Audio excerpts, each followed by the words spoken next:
This Women's Month, and the dominance of men in leadership roles is still prevalent in many institutions in South Africa.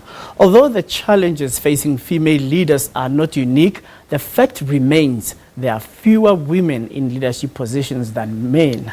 Women who aspire to leadership positions need to be empowered so that they can develop self-confidence and gain skills of networking. They also need collaboration to learn how to manage power, communication, and have a clear understanding of what is it like to lead and follow. Are women capable of leading? Well, Notobeko Sibisi, CEO of Bhubesikazi Investment Holdings, is here to answer that, and she leads an organization that is licensed to distribute the training programs of Leadership Management International. And of course, thank you so much for joining us. Thank you for having me, Colin. All right, firstly, you run this training and leadership skills development program. What exactly do you do?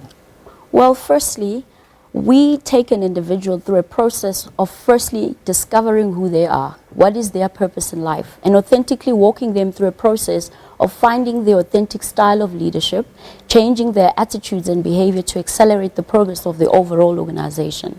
So we utilize these programs that go to the subconscious mind of the individual, redressing it and helping this leader to understand who they truly are so that they can exude it out into their teams and the overall environment of their businesses. So what has been your impression regarding leadership development? I've seen with your record that you've been to corporate South Africa and many institutions have been using your services. What did you learn about leaders in corporate South Africa?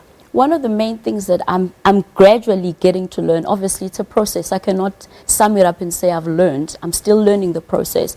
But one of the main things is that, predominantly speaking about women, women are not given an opportunity to be listened to, specifically speaking to their needs. And that is one of the main things that I've picked up, is that women don't have a platform where they can truly share their innermost challenges that they have in business and in corporates, resisting and holding them back in terms of their growth into leadership roles.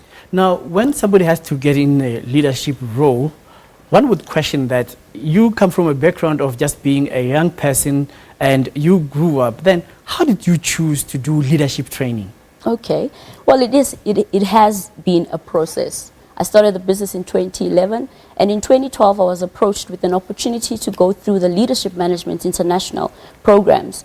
They are recognized in 60 countries around the world and have been interpreted into 23 languages. When I went through this process, it helped me understand fully who I was and effectively lead myself from time management, goal setting to strategic leadership. And when I went through this process, I realized that I have something that I can give to the world paired up with my skills to communicate effectively. And as a speaker, I found myself gradually growing into the passion and the love of teaching and empowering others. Obviously, with the background of my parents, my mom, my gran, almost more than 10 teachers have come out of my family. I found myself being aligned to this passion and the core of pursuing leadership development. One of your training principles is that you believe leadership starts with oneself. You cannot lead others unless you can lead yourself. That's what you believe in? Totally. You cannot tell me to effectively manage my time, Colin, if you can't manage your time. How does a leader tell me to be on time yet they're always late? How do you tell me to plan my day when you've never planned your day? So people and the environment of your organization is influenced by your behavior. The character of the leader starts there, and it formulates itself and then fills the entire ambience of your organization. Some leaders do things the wrong way. You find that somebody has been in a junior position, and then when they get to the top, they start first by victimizing those who were their equals before to make them feel their presence and feel their power. What do you say to that?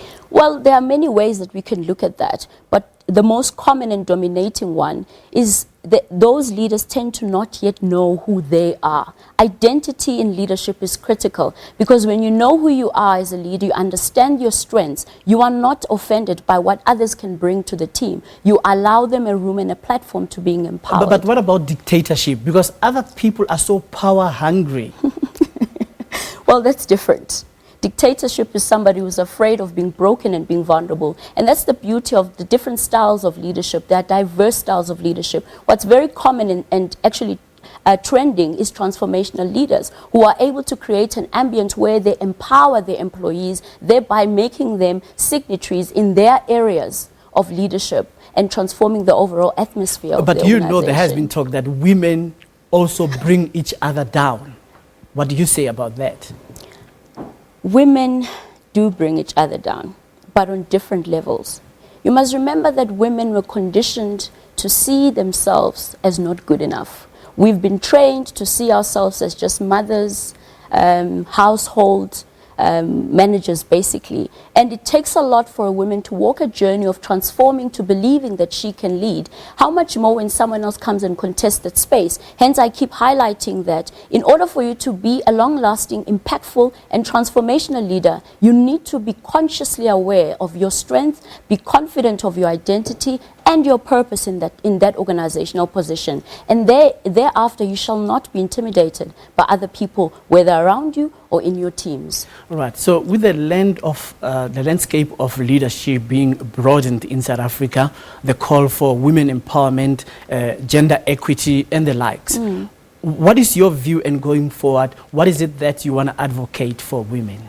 Well, I would really encourage South Africa to not just start speaking about transformation and leadership roles only on executive level. We need to develop a culture where from very young age we train our boys to understand that girls can play sports that seemingly previously were known just for boys. And it starts there where culture is cultivated in our household, where women are allowed to explore their creative and their leadership roles by making decisions on what to cook, where to go, what to wear, etc., etc. Girls tend to be imposed. Decisions are imposed on girls from a young age. And progressively, when this young girl grows up, she's already created these self-limitations that are holding her back to performing in her fullest potential. So I would suggest that South Africa as a whole, even Africa, can start creating conversations and a culture where we talk about how we can visit the cultural norms of how we view women and start teaching our young boys and girls together to create a new generation of leaders that understand empowerment. All right. Thank you so much for making time to speak to us.